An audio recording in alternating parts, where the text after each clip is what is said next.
How many KAMAS does the level 200 farmer make in 2020? This is a question that might be worth answering, and the same with other harvesting professions.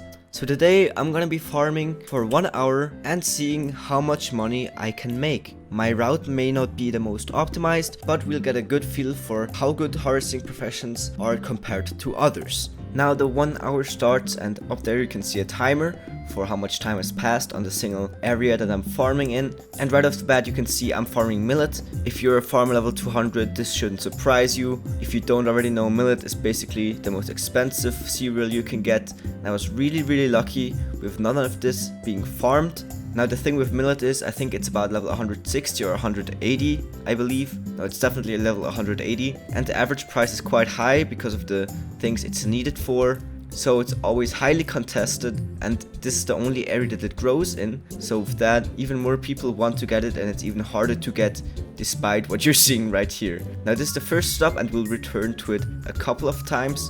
But after this, we're gonna go over to Ottoman Island. And now we're gonna go to the grass plains and a little more north to get some corn. Here you can see I wasn't as lucky and I missed out on a lot of corn. Later on you'll see the entire route again. Next up I went to Ottoman Island to farm some rice.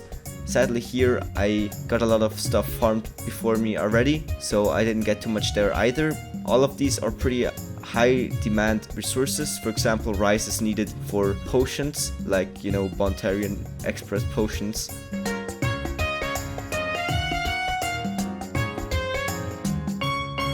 Now I went over here to get some malt and rye, although on the way I wanted to see how it is to just farm stuff like oat and hop and see how much money that brings in. Because of the quantity, that's not too bad, but definitely not the focus of what I'm farming here. Sadly, all the malt, all the rye has already been harvested, and I really wasted some time here basically, which means the profit could definitely still be higher than in my attempt here.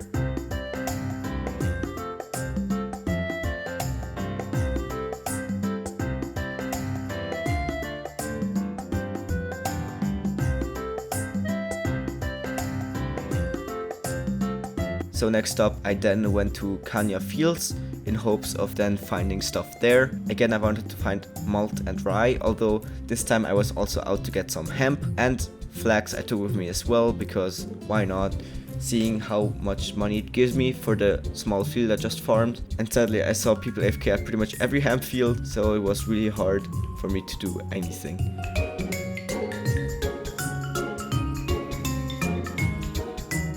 Now enough time had already passed for me to consider going back to Kanya Lake and walking up to the Stone Tusk Desert. Again, here I farmed some millet. Sadly this time I had some rivalry going on here, although we still separated ways and both got our fair share of millet this time around. So I really can't complain because I still got a lot of it and a lot of Kama gains, which is also the main source of the Kamas as you'll be able to see later.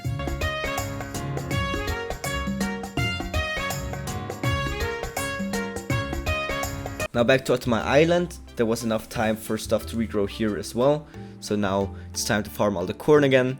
And the thing here is that the scarecrows start popping up way more than before, so I'm getting a lot of free resources on top of the ones I'm already getting. And as you can see, everything has regrown at this point, and I was here before anyone else was here again, and I was able to get so much more corn, and it was amazing, and definitely a huge spike in Kamas here. Don't forget, if you're by a field and you see everything is farmed, don't be sad because you think it's way too contested and there's way too many people.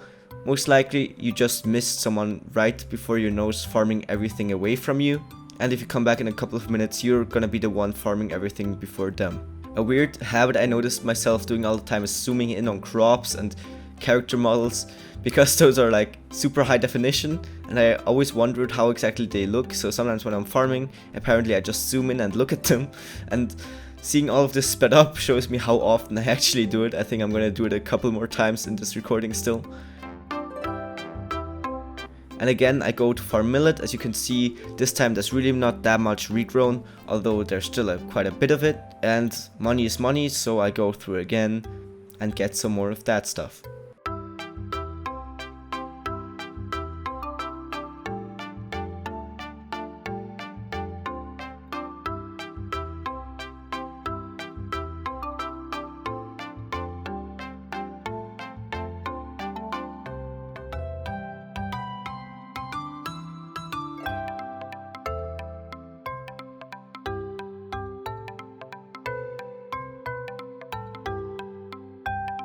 Now that I know the exact fields in which the rice is located, I go to Pandala again and I farm all the rice.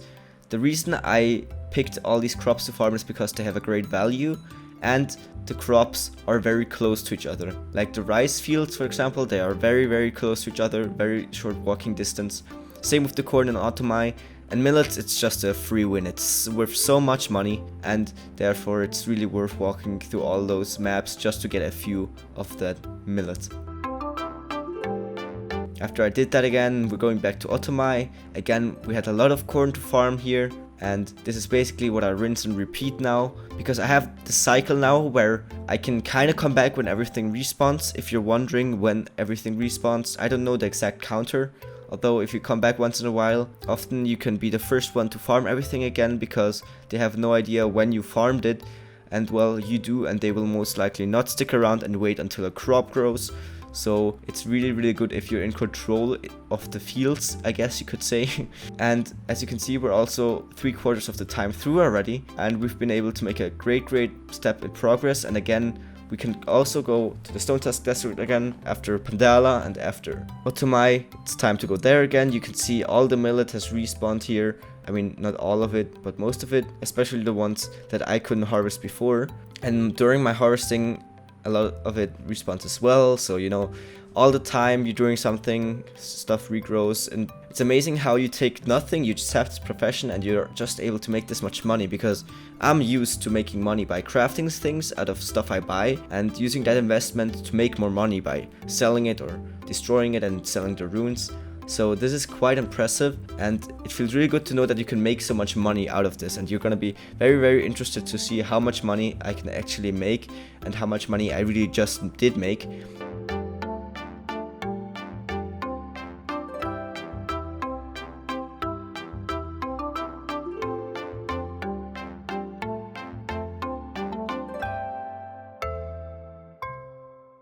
So on the last 6 minutes, I'm here on Pandala once again, farming off all the rice. And next up, we're gonna go to Otomai just one more time. And that is gonna be the point where we reached almost 1 hour. And I think a few seconds are missing actually. But that is enough because it's approximately 1 hour. And here you can see me walk up once again on Otomai and just walk over to those fields again, which is really not that long.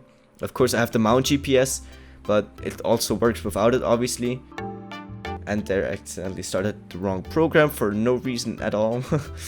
And as you can see, we're closing in on the end here. I have no idea how often this is said, as you can see, but now we're going back to the past Paul. And would you look at that, we're already done with 1 hour of hardcore farming. Now if you would excuse my pink character because of the Valentine's Day event, as you can see, there are definitely some resources I farmed more than others. After some competition stopped fucking with me, I was able to find a rotation, and obviously you could see that, you just watched that. Basically millet, rice and corn, that's the stuff I farmed because it's just so close together. Now millet is obviously the most expensive out of these, with an average cost of 239 KAMAS, and also the cereal I farmed with the most total value.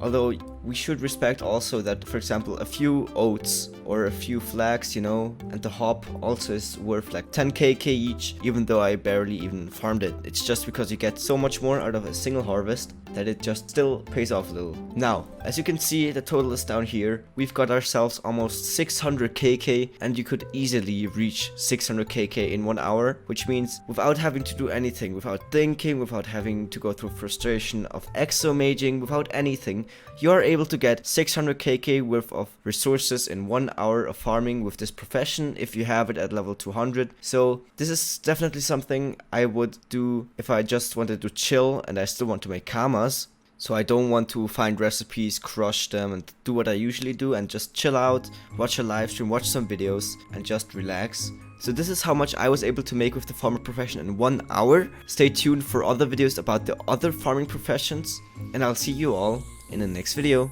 Bye bye.